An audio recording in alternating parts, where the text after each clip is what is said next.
What's up, kids? Nick DiPaolo coming at you again. How are you? Where did we leave off last? I don't even remember. Talking about my nut neighbors, the Melvins. I forgot two quick stories about them. Got a lot of positive feedback from those characters. I guess I don't have to worry about them suing me because I don't even think they had a TV when they lived across the street from us or any of that stuff. Well, you know what? We used to give them furniture, because they were so poor and stuff. And this is my favorite Melbourne story. I remember my dad giving them a recliner, an old recliner chair that was perfectly good. It was just a little old. We were getting something new. And I remember my old man, carrying it over there with George. Remember I was telling you, George? He was like the 35-year-old that would play street hockey with us and smoke cigarettes and then get mad and run home and tell his mom when we, threw an apple at him or something. I remember my dad bringing a recliner over there and literally, they thank us, blah, blah, blah. The next day, I'm in my dad's garden working with him. And Mrs. Melvin's out on her porch with her arms folded with this angry look on her face. And my father is bent over him. He's tying up a tomato plant. And he looks up and she goes to my father, "What are you looking at, monkey?" And my father just shook his head, looked at me, put his head back down and was laughing. I remember seeing my dad's shoulders jiggling for 10 minutes. I thought he was going to, snap back at her, but he just shook his head, went back to fucking work. We gave them a recliner, What are you looking at, monkey? With her arms folded. Oh, we'll never understand that one, I told you she'd get pissed when we threw rocks at the rats in front of their house. Apparently those are their considered pets at the Melvins. But, what are you looking at, monkey? Man, did we laugh over that. We still talk about it. And then there was Ernie. That was the guy who was banging his daughter I told you about. She used to tell us about it. Christ, she couldn't have been more than 12 or 13 at the time. He used a plastic baggie or something for a condom. He's the one that was living in that makeshift trailer he built between the two houses. And that we used to throw rocks and stuff at it. And the daughter would come out and go, "Stop it, you're knocking stuff off the wall." And then, we felt bad. But that was Ernie. Let's call him Bernie. And he's the guy with the station wagon. He had a pony stuffed in the back of a station wagon. Well, one Friday night, we were all out. All the kids in the neighborhood are out. He's asleep in his beautiful 1965 Falcon station wagon. He's asleep right in the driver's seat. He's out like a light. And my buddy Robbie Sear ran up to him, ran up to the side of the car, right under the window, and blew an air horn. And this fucking guy's head hit the ceiling in the car so goddamn hard. And with one motion, he opened the door and flung it open, grabbed a piece of wood in the front yard, and was chasing us up the street. It was the fucking funniest yet the scariest thing. When you're 12 years old and you have a mentally disturbed person chasing you with a 2x4. I mean, we were running for our lives. Oh, God. He used to ride his daughter's bike around town. I don't know if I mentioned that. Green Stingray. A girl's bike, with a basket on it and shit, and ring the bell. Oof. Oofa. But those are two stories I forgot about. So, what the hell else is going? Hey, I'm sick of hearing about Bigfoot. I don't know if Animal Planet or one of those. I don't even pay attention. Nat Geo. I don't know who the fuck it is. Maybe the Food Network's doing a Bigfoot special. Can we stop with the Bigfoot horse shit? Let me just say right now, if you believe in that, you're an idiot and an asshole. Okay? I'm just tired. I see these commercials for fucking Bigfoot. My life was changed in 1991 when I fucking saw a giant footprint. Yeah, Shaquille O'Neal was probably in your backyard for fucking, getting tired of this horse shit. People believe in this. It's just so fucking. People always go to me, well, what would it take you to believe? I mean, people have pictures and shit. Pictures of what? They dress up their fucking cousin in an ape suit and have them run through the woods, and they take pictures of them from fucking 300 yards away. And that's enough to make a TV show. It's just, I can't take it anymore, the fucking ignorance. A lot of people go, wow, what would it take you to believe? How much evidence do you need? Well, you know what? I'd have to have Bigfoot make me a BLT in my kitchen and then jerk me off. How about that? And then leave a stool sample that I could fucking examine on my front lawn. That's how much evidence it would take. I'm watching like football games and they're doing commercials for Bigfoot and shit. Can we leave it alone at this point if you don't have, if at this point, if you're not walking down the street holding his hand and have pictures with him, with you and your family at a picnic, I don't believe in it. Stop with the horse shit. Please? All right. I'm screaming like an idiot down here. My wife's upstairs going, what the fuck is he doing? She's all happy. Maybe that horse was a good investment that I got her. She's been in a good mood since I got her that horse. Lollipop. Not a funny name for a horse. First, I thought that was the name of the horse in Scarface. Then I realized it was, give me ice cream in a second. That's what Frank says. So, yeah, she's happy with her horse, and she's taking a whole class, man. She's going to college for this shit. She's, like, designing a barn. I go upstairs last night in the living room. She's got, like, a ruler out and compass and doing shit that I couldn't understand in a million years. And it just comes so easy to her. Bringing test homes with A's on them, and you're like, well, how tough can it be? Well, it gets more complicated than you realize. It's all kinds of shit. How to design a barn, what it's going to cost. Stuff that I couldn't do. I just realized I'm fucked. I could never go back to school. If this whole comedy thing went belly up, like it hasn't already, I couldn't go back to school. I barely know how to work this fucking computer. And, I'm in deep doo-doo. That's all I can do is show up, make people laugh, go home, and watch TV. That's about it. Really, really. Just kidding. I don't know, but she's happy. She's got the horse. The horse likes her. She likes the horse. Tells me all these stories about it. I'm scared shit of a horse, man. Those big fucking choppers. But apparently they like each other, and that's good. Leaves me more time to stay down in the basement and drink scotch. So what the hell else? Friday night I was in Parsippany, the comedy shop. It's a one-night gig that this guy James, who does a nice job with it, by the way, once or twice a year he calls me to do these, and some are better than others, I have to admit, but they're decent money. Takes me an hour to get there, even though I get lost. I'll tell you about that. An hour home, decent money.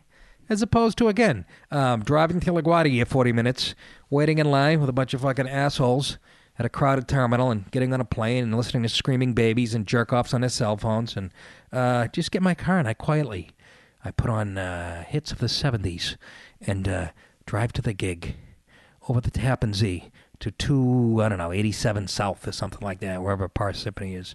And, of course, like an asshole, I get lost. I don't know what my agents were this weekend, and his assistant, I called the office, and I hope they're moving, because I never heard back from them, but, so all I had for directions was, the address was 707 Route 46 east of Parsippany.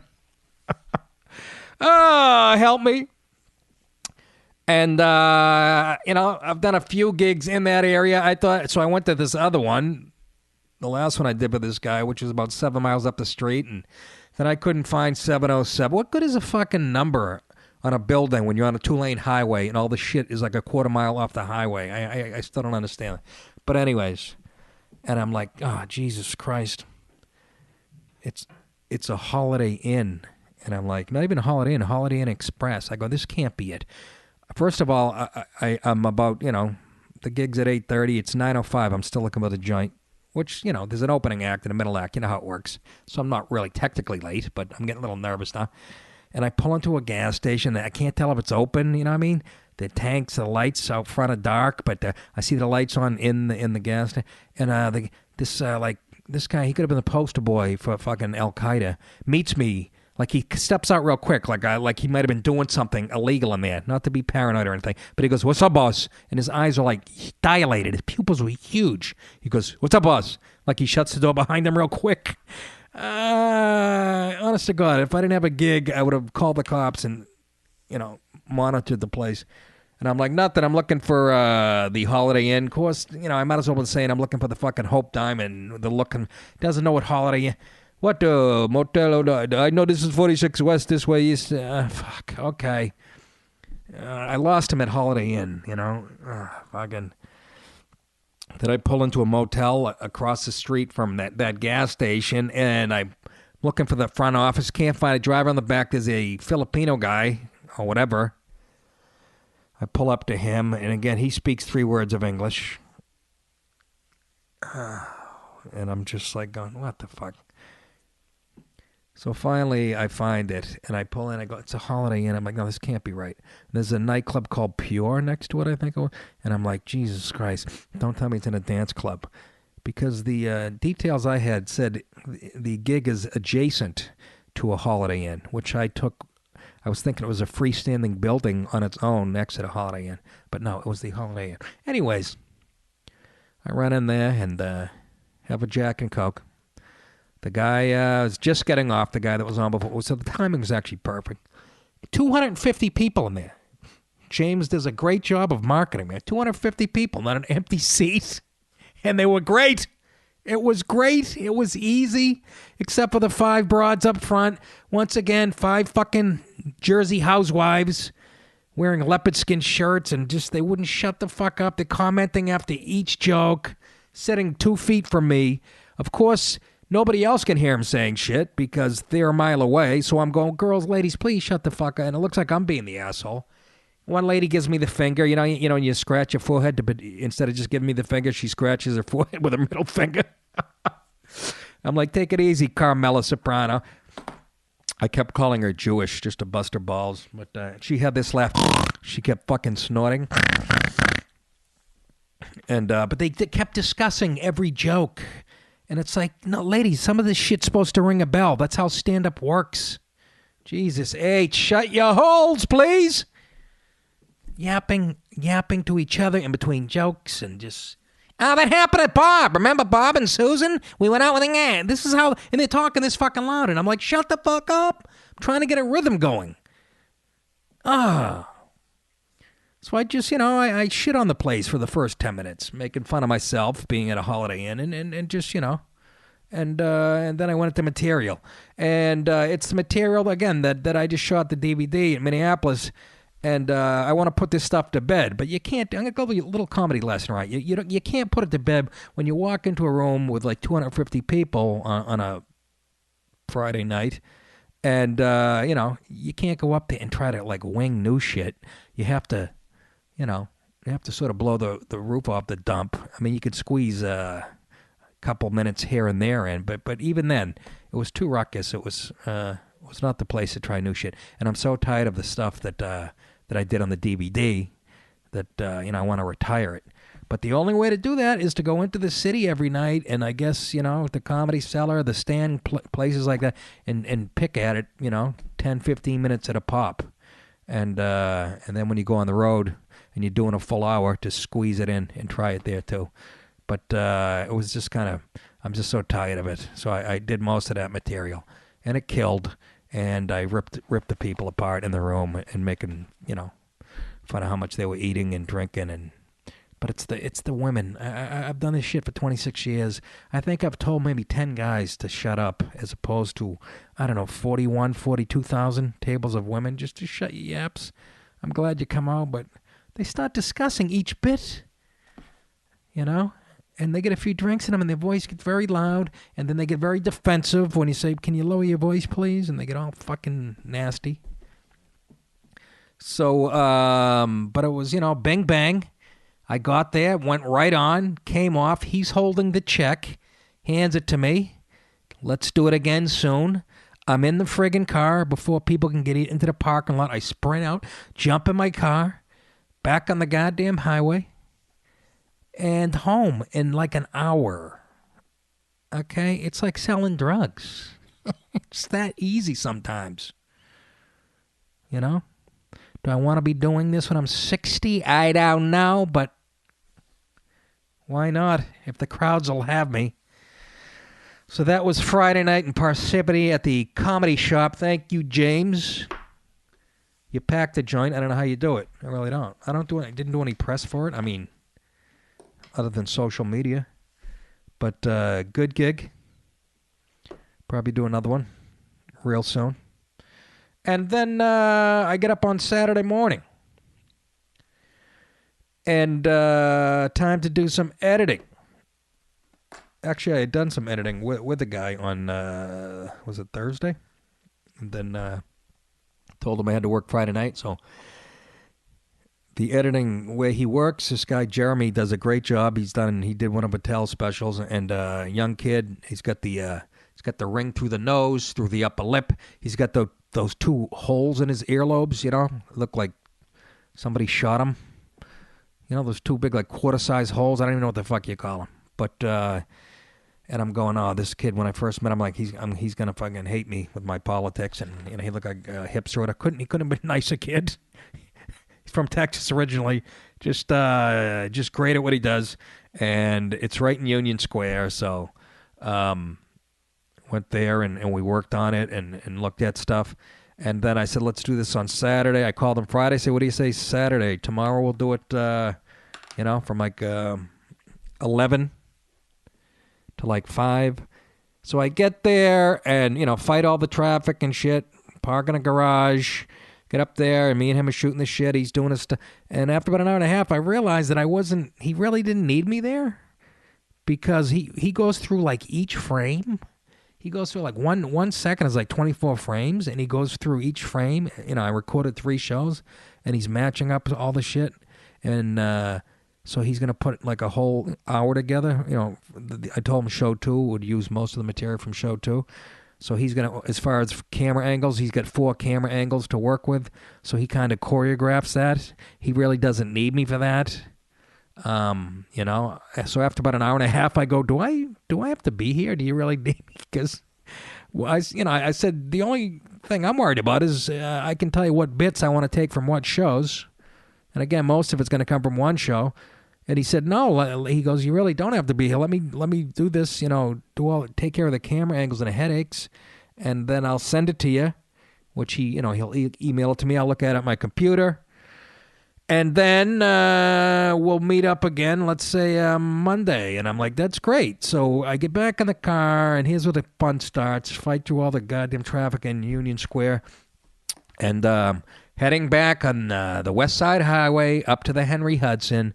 Again, people who are listening that aren't from this area, this doesn't mean much, but it's the route I take home every night, back up to Westchester County. So I'm on the West Side Highway, but I'm heading towards the Henry Hudson tolls, which is it's a long elevation up to the tolls. And of course, I get pinched for speeding. I only make this route every night for the last 20 years, but the cops are in different places during the day, okay? So I come around the corner, and I'm doing 70, 75, or whatever the fuck. I see the cop. He pulls out slowly, doesn't put his lights on, and I'm like, oh, maybe I get away with one, And all of a sudden, after about a minute and a half, he gets behind me, and I'm like, motherfucker, because I just cleaned up my license. I took one of those online things, defensive driving courses, to reduce your points, because I was getting close to, get my license suspended, and I hadn't had one in about 18 months. And I'm like, oh, here we go. Sure enough, pulls me over. It says coincidentally, he's got me doing 31 miles per hour over the speed limit, which coincidentally is the cutoff where you have to appear in court in person, whether you're pleading guilty or not guilty. Sometimes you respond and just mail it in. Well, if you're going 31 miles an hour over in New York, you have to appear in person. Just what I fucking need. I'm like, oh, you sister's tits! Anyways, I find that very coincidental that I was 31 miles an hour exactly. I think, I don't know. 76 in a 45 is what he told me. And again, I was looking down at my radio and fucking around with it. And, I told him that. He goes, really? 31 miles per hour over the speed limit, and you're playing with your radio? And I'm like, you asked. I could make up something else, but that's what I was fucking doing. There was nobody. I wasn't in traffic. I was, some the beach. So, yeah, I got to, and that's gonna fucking, if you people aren't from New York, when you get a speeding ticket, it's like they rape you financially. It's like at least 300 just because I was going there. Then there's an extra surcharge, and then there's gonna be more because I was 31 miles per hour over the speed limit, and I'm talking $500-600 if if I can't weasel out of this somehow. So, um. I was like, oh God, it's 6 points on your license. Okay, they have a point system here. And I'm going, God damn it. When was my last one? And it turns out after 18 months, your points get cleared. Not cleared, they're still there, but if it's within 18 months, if two infractions within 18 months, then they combine the points. If not, in other words, so I cleared it by 5 days. The last time I got a ticket was 18 months and 5 days, or whatever the fuck. And then I took the defensive driving course online, knocked it down to like, I had like 3 points, 2 or 3 points on my license, or whatever. Anyways, gonna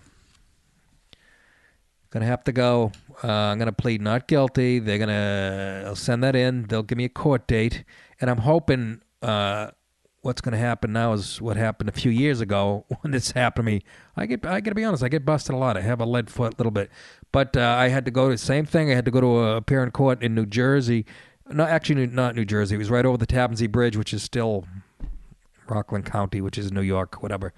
I appeared there and I was about to go before, you know how you do it. You go before but the prosecutor recognized me. He said, "Are you the comedian from Stern, DiPaolo?" And I go, "Yeah." He goes, "You can get out of here." And he said it like real loud. I'm like, "Are you sure about that?" Like, well, other people fucking, hope I'm not getting him in trouble now. But he recognized my name from the Stern show and let me blow it off. And, I do benefits for cops and shit. I do benefits for I've done stuff with the NYPD at the comic strip years ago, and somebody asked me to do something for cops, I do it. Although this summer, Bob Kelly asked me to do something I should say this spring, right after the terrorist attack in Boston. A few months after that, some New York cops were organizing something. Some Boston cops were organizing something with some New York cops down here. And I get down to the gig, and it's like this loud Irish bar, and I see Bob Kelly, Robert Kelly's standing. I see, I just hear loud roars coming out, not laughter, just a really loud, like Irish bar. And I see Bob Kelly, I see his neck, his big thick neck with rolls in the back, all red and shit, like pressed against the front window of this bar. And there's people, he's not even on the stage. He's cornered by the crowd. They're like literally 2 feet from his face, and he's screaming like, "Fuck you."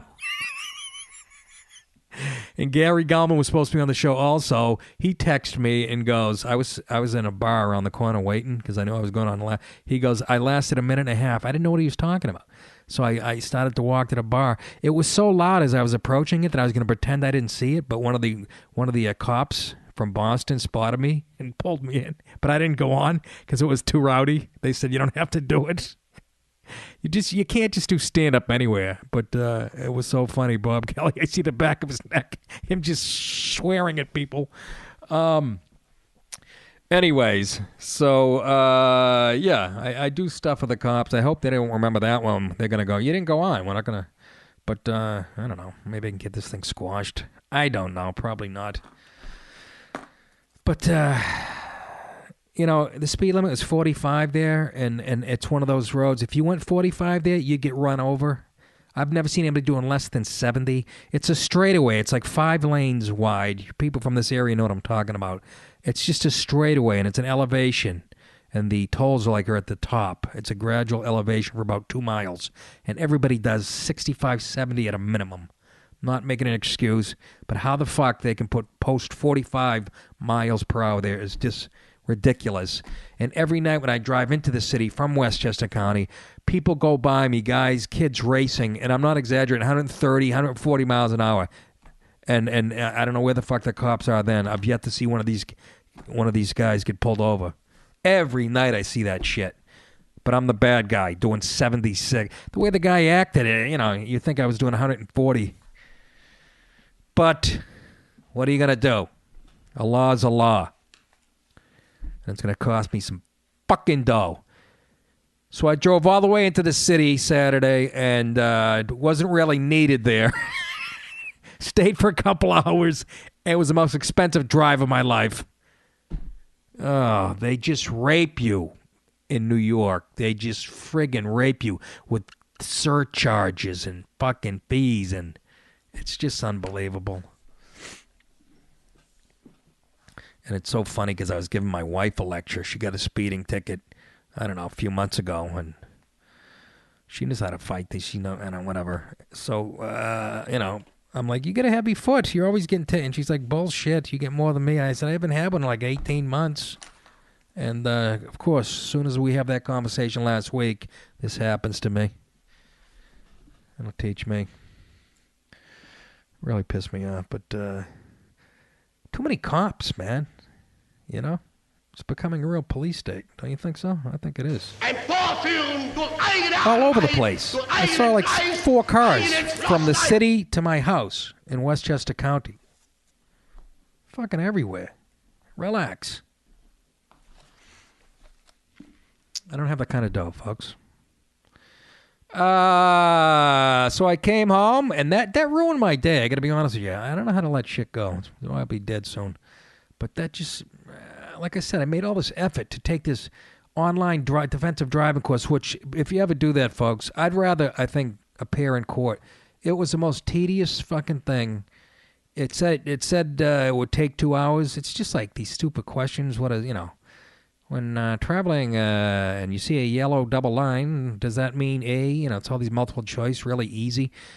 But they don't let you, once you answer the question, you can't go to the next one. You can't like fast forward. You have to, they give you like a minute for each one. It took me like 4.5 fucking hours to finish this thing. And it kept asking basically the same shit. It was so tedious and boring. It took 3 points off my license, but I swear to God, it was that tedious and boring that I think I'd rather have the points and risk getting my license taken away. So it was fucking horrible. But it just bugged the shit out of me. And it bothered me all day. So you know what I did on Saturday? I'm a real sloth, I'll tell you, this time of year, because, I'm a football fanatic, college. Started watching sports on TV at 2:30, 3 in the afternoon Saturday. I started with, listen to this is how you know I'm a kind of a sports fanatic. I finished a college hockey game that I recorded the night before. I had only watched the first period and went to bed. Boston University versus North Dakota. The Fighting Sioux, I don't know what they're called now, because apparently, again, some Indians are pissed. Boston University versus, and you're going, you got to be kidding me, Nick. But you know what? That is one of the best matchups in college hockey. That's the equivalent of like USC Notre Dame in football. So I watched that. I watched the last 2 periods of that I recorded the night before. Then I watched Boston College in Maryland, which was a fucking great game. Then I watched the Bruins and Hurricanes that I had recorded on Saturday morning while I was getting the speeding ticket. And then I watched another college football game. I can't even remember which one it was. Notre Dame. Yeah, it was Notre Dame BYU. And then I watched BU North Dakota again. They play back-to-back nights. That's how they do it in college hockey. And it was a great game, the first night. So I watched it again. BU won the first night, and it was a tie the second night. I watched a full college hockey game. And then, now it's like at 11:30 at night, I put on Oklahoma State and Baylor, which was like number 4 versus number 10 in the nation. And it was supposed to be the game of the week, and it was a friggin' blowout. Oklahoma State took Baylor apart, Baylor averaging almost 62 points a game. And I think in the fourth quarter, they only had mustered a field goal. Ended up like 49-17, but it wasn't even that close. Oklahoma State kicked the shit out of them. And it was like in freezing, windy weather. And But, yeah, I ended up getting my ass up off the couch at about 2 in the morning. So it was a solid 12 hours of sports. I can't explain it. Enjoyed every minute of it. Got the flat screen down in the man cave. I turned the couch so it's going, instead of, east-west, it's going north-south. My feet facing the TV. Giant pillow by my head. 2 under my feet. Dog on my lap. Eating like a pig. Got a nice double neck right now. And, yeah. Woke up today, read the paper, watching the Democrats lie on Sunday morning TV. It's just priceless. And more sports news. The goddamn Yankees got McCann, the catcher from the Braves, who I was hoping the Red Sox were going to get, because Saltalamacchi is a free agent, and we're certainly not going to go with the other guy for the whole 162 games. I already forget his name, Ross. David Ross, who was great, by the way. But, yeah, Yankees spent $85 million on McCann, and I'm pissed about it. Come on, Red Sox. We're the world champions. We should be making those moves. We wanted him. Apparently not bad enough. So I'm guessing Saltalamacchi is staying. I don't know. And then the Cardinals got Peralta for $52 million from the Tigers. So as you see, doing steroids really hurt his reputation. $52 million. He's now in the National League. And that was about it as far as hot stove moves. And then I get up and watch the god-awful NFL today. Oh, just, I don't know how people can stomach it, Kaka-poo-poo, poo-poo, beeping. That's all I can say about it. It really is. That sums up the league. Kaka-poo-poo, poo-poo, beeping. I'm in my goddamn... that pool that I play every week. And again, I'm getting destroyed. But it's just, folks, and I know there's a lot of Johnny-come-latelys in the NFL. And I know it's popular. What are you talking about? It's never been more popular. Exactly. That's how you know it's watered-down horseshit. There's a saying, what's popular is not necessarily good, and what's good is not necessarily popular. It's just, I've been watching since a kid, and it's just horrendous. I just saw a play that typifies what goes on in the NFL today. The Giants and Cowboys. It's about halftime, by the way, as you see. I'm doing this on a Sunday. Some guy for the Giants caught a pass. Their tight end falls down, and 2 Cowboys don't know enough to touch him. So he's down, and they blow. No, they just watch him get up and run into the end zone. And I see this happen all the time in the NFL. A lot of times the refs will just blow the whistle because the guy laying on the ground with the ball doesn't even know that he can get up and run. There's just no more discipline. It's hilarious. It's fucking hilarious. What the hell's going on out here? That's all you'd hear. That's all you would hear if Vince was around. Just horrendous. And here's another trend that's starting to worry me. I see it in pro and college. A lot of receivers, a lot of these divas, trying to make one-handed catches for no reason. When the fucking ball is right there, all they have to do is put 2 hands up. And they're trying to get on SportsCenter, trying to make the top 10 plays. There's no doubt about it. I've been saying this for like a year now, and some announcer finally said it this weekend in a college game. I forget who it was. It might have been the Oklahoma State game. He goes, son, no reason to not put a second hand up there and catch that. And he said, you're trying to get on SportsCenter. I see it all the time. There's no fun. It's just crazy, man. They want to be famous.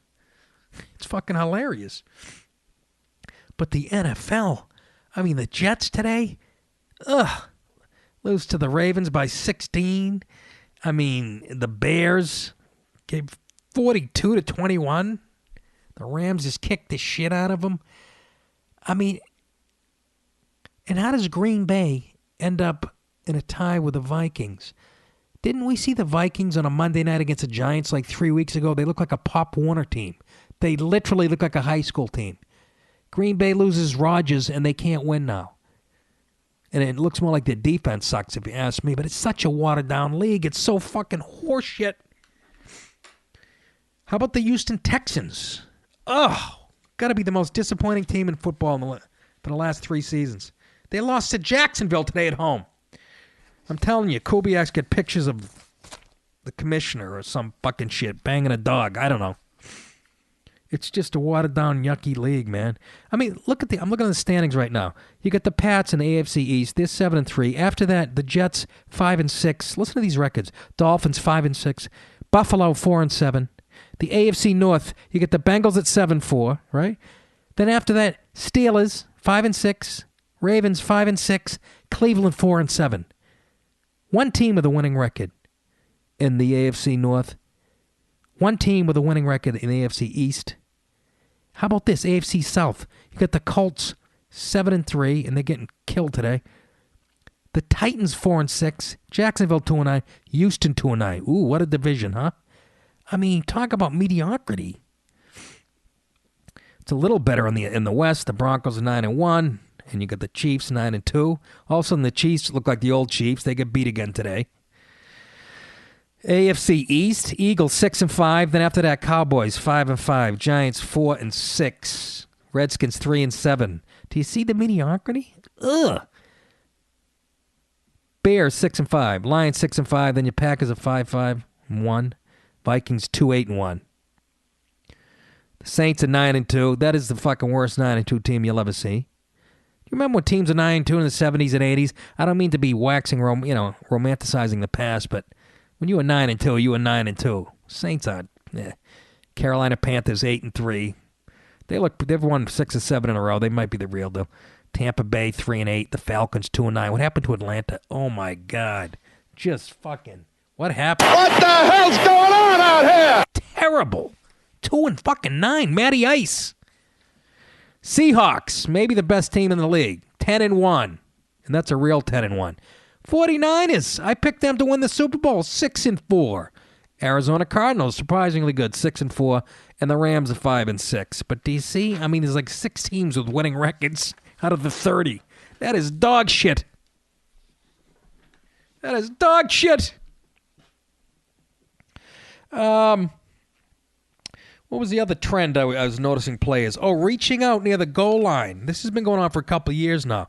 When a running back's about to score, or a receiver, or anybody, they get within a yard and somebody's trying to tackle them, they reach out, which is the stupidest thing. Why would you ever do that? And the announcers never call them on it. It's been going on for years, the last few years. Why would you do that? And finally, I saw what I know was going to happen. I've seen it happen a few times, but in the Oklahoma State game last night, I think it was a Baylor player going up the middle. It's like on the 1 foot line. Instead of just protecting the ball and getting tackled, then you have what, 2nd and a foot, or 3rd and a foot? He sticks it out to try to put it, and the guy slaps the ball out of his hand. And Oklahoma State recovered. And this happens a few times a year. But I never see coaches, I never hear announcers calling on players on this shit. This is like this is friggin', there's no more fundamentals. Oh, my fucking hernia. I'm going to talk about that in a few. Oof. I think I got a sports hernia. I'm not sure. When you push, when you have to take a dump and it hurts, is that a sports hernia? If shitting is a sport, maybe so. I wanted to talk about the NFL ref getting suspended. Yeah, remember last week? Was it a week? Last week, a Redskins player and an official got into it.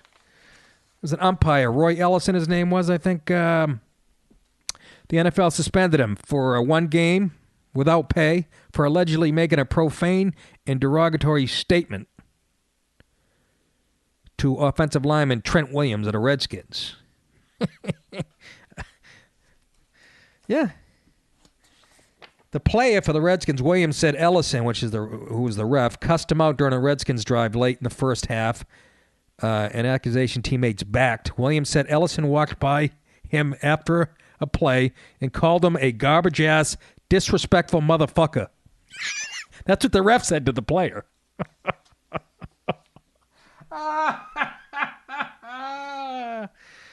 You can't talk to a ref like that. Come on. What happened to the good old days? You know, people had manners, coaches had manners. You know, they spoke to the ref properly. You know what I'm talking about. Mr. Official, let me ask you something.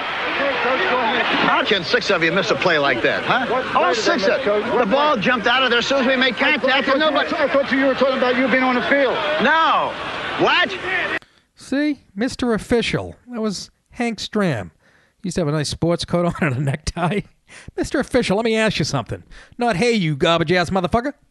Apparently, this official, Roy Ellison, says that Williams, the player for the Redskins, said, fuck you, and called him the N-word after Ellison warned him about using such profanities during the course of the game. So, yeah. I mean, I'm the ref, his head's in the right place, but I mean, come on, it's a football game, and the N-word was used, and you're gonna tell a player you can't say that shit? Come on. F you, called him the N-word. So he gave it back to him. By the way, the ref is black, an older gentleman, it looks like. So, of course, Williams, the player for the Redskins, denies it, said he didn't use any derogatory statements. I'm sorry, but why would a ref make all this shit up? I got to go with the ref on this one. I mean, I believe the ref, but, it is the NFL, and we know about the whole incognito thing, so obviously if it goes on in the locker room, you're going to hear the type of language on the field. It's the one place you should be able to say that word. That and in Congress, I think. Those are the two places you should be able to say the N-word. I miss the good old days, folks. I don't mean to, again, romanticize the past, but the NFL, the Raiders, the 70s when they were filthy. I mean, the dirtiest team to ever put on a uniform. Those are the days I miss. You garbage-ass motherfucker! The autumn wind is a pirate, blustering in from sea. With a rollicking song he sweeps along, swaggering boisterously. His face is weather-beaten. He wears a hooded sash, with a silver hat about his head, and a bristling black mustache. He growls as he storms the country, a villain big and bold. And the trees all shake and quiver and quake as he robs them of their gold. The autumn wind is a raider, pillaging just for fun. He'll knock you round and upside down and laugh when he's conquered and won. Bum, bum, bum. Of course, the great John Facenda. Oh, what a voice, huh? You know who tries to sound like him now? Chris Berman. Chris Berman, who, look, I respect the guy. He's been in it a long time, but his shtick is getting old. I think we all know. But he always talks like this. He runs out of his voice like this. And then the Raiders beat it, but he goes like this at the end of his sentence. And then he'll catch his breath again, and he'll talk like this. The Jets were at the Patriots, but they threw the ball and did me touchdown. Peyton Manning battled Tom Brady, and two guys going into the Hall of Fame, and one of them's going to win. Applebee's has chicken fingers and fucking corn on the cob. They all want to sound like Facenda. He'll never be duplicated. The best ever. The best. What else? There was one other thing about the NFL that was bugging me. Oh, teams that can't fucking score inside the 10-yard line. They have no imagination down there. And this even goes to Belichick. Oh, they do the same goddamn thing. They get within, I'm not even talking about inside the 20, inside the 10. They run off tackle 3 times, and then they try that stupid fade pass into the corner, which has worked. The last time it worked was 1986 in the fucking Peach Bowl. Stop with that stupid pass. 3 off-tackle runs or 2 off-tackle runs, and then on third down, they try to throw that fade into the corner. Never fucking works, ever. Happened today in a game. Of course, it was the Packers Vikings. I need the Packers to get a touchdown because I got them given 3.5. And what do they do on? They run 2 off tackle. They're like they're on the 5-yard line, 4-yard line. They run 2 off tackles that get stuffed, and then they throw a stupid fade into the corner. And Naturally, it doesn't work. And then they kick a goddamn field goal. Naturally, I'm laying 3.5, so I lose that game by a half a point. Fucking mix it up. Run a reverse down there. Toss sweep. Jesus. Block somebody, will you? What the hell's going on out here? Exactly. I'm afraid to see who's fucking winning the pool again. Probably Aunt Jenna. Ugh. Just me yelling hurts the hernia. Who's got a hernia out there? I'm going to have to call my brother. I think he got cut a few years ago. My buddy Jason Cantor had it done. I mentioned this in the last show, and he sent me a picture of some guy. Some guy who's like 70 years old, completely naked, and he's got his arms out straight, completely naked. He's like on a sidewalk in Las Vegas somewhere, and he's got these huge bulges above, like where your pubic hair is. They're like two giant pumpkins. And I have like a small lump there, I think. I'm praying it's a hernia, not fucking cancer.